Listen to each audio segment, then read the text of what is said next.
Howdy, everyone. My name is Thomas Langford, and along with being a college consultant here with Access College America, I am also a loud and proud fighting Texas Aggie. Whoop. And I'm here to talk to you guys a bit about A&M. Not only, its history, its traditions, some fun facts, but really I want to get into some of the statistics with the application process, some tips and tricks on the essay, anything to help you guys out with that process. And while this information is going to be applicable to anybody applying, it's going to be especially useful to people who are applying as business and engineering, the two hardest colleges, to get into. There's just a very high demand to and not as many seats. So with that, I want to go ahead and kind of get started.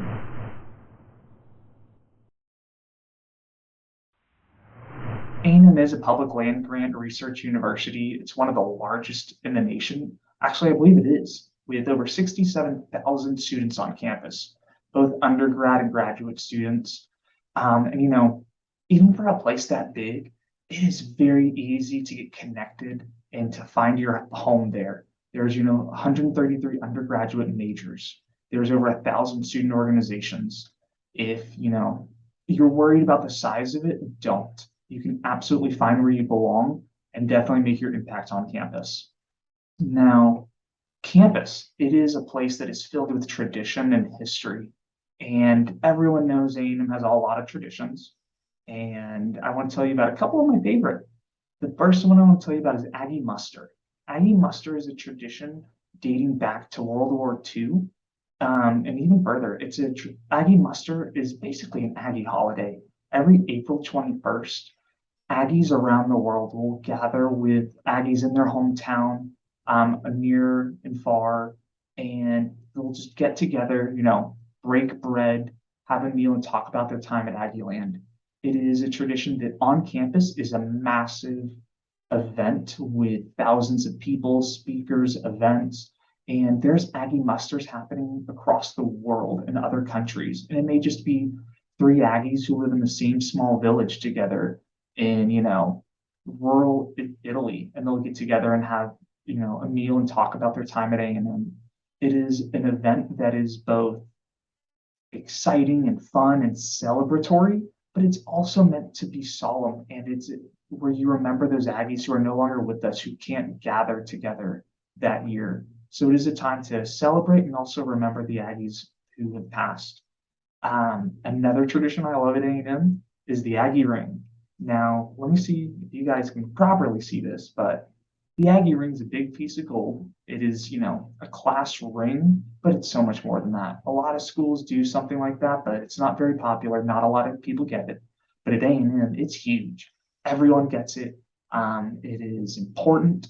And honestly, a lot of people are more excited about the ring than they are their own degree. And I was one of those people.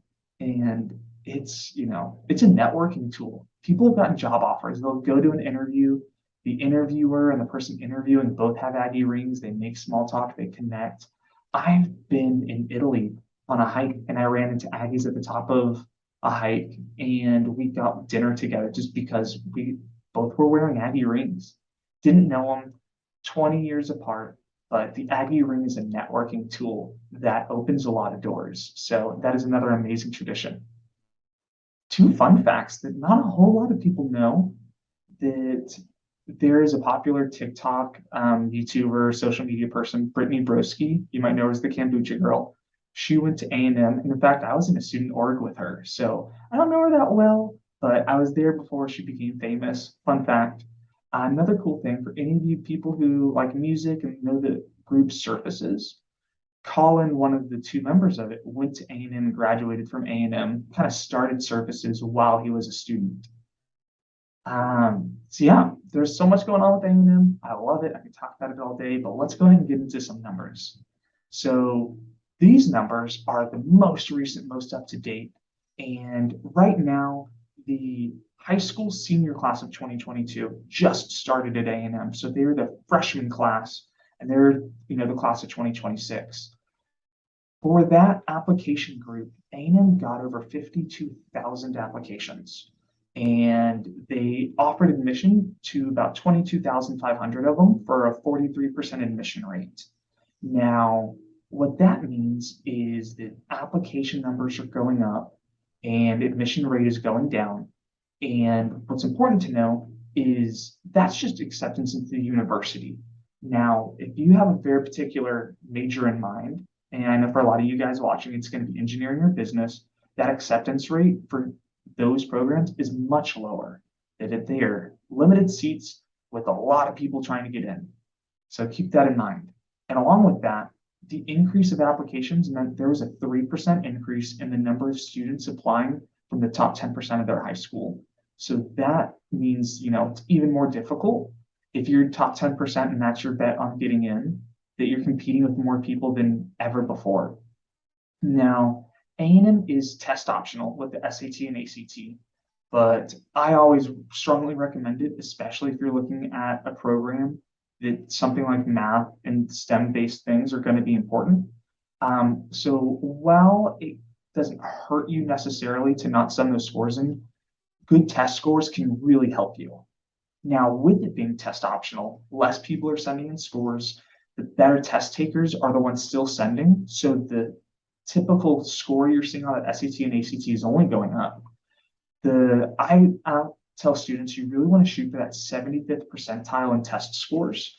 And for the SAT, A&M 75th percentile is a 1370 for admitted students and a 31 on the ACT for that 75th percentile. So those are important to keep in mind.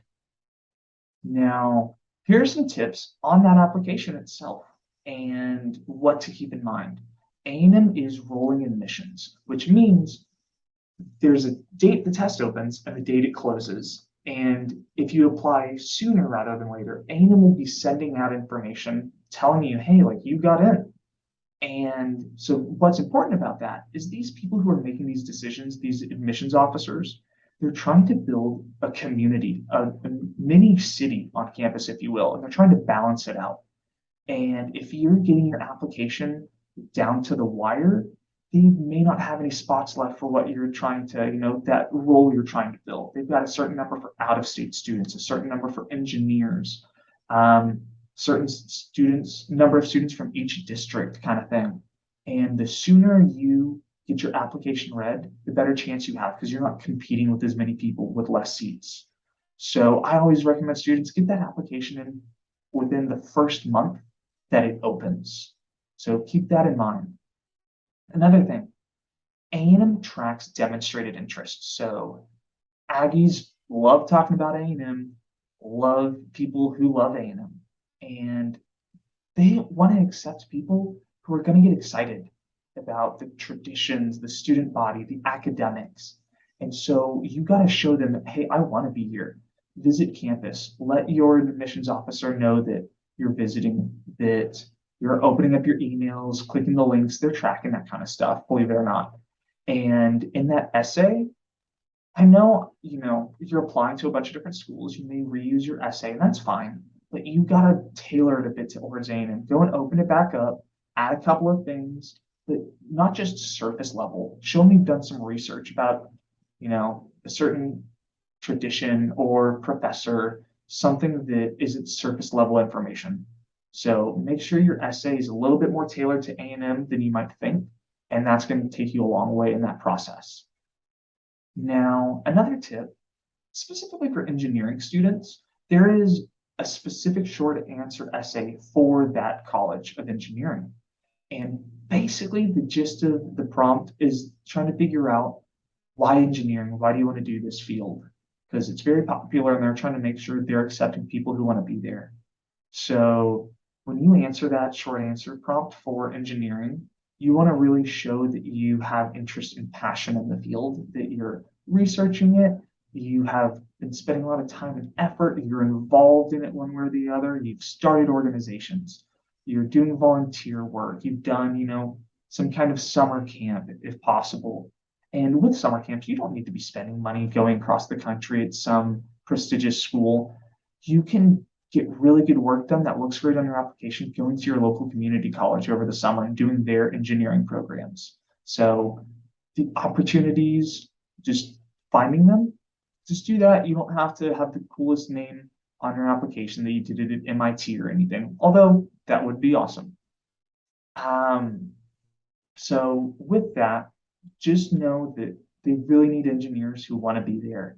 And so show them the work you've done, the time you've put in, and that, if I get accepted into engineering, I'm going to stick it out. It's going to be tough, but I've got the scores, I've got the abilities, and I've got the passion. Passion is going to take you really far, so make sure you display that.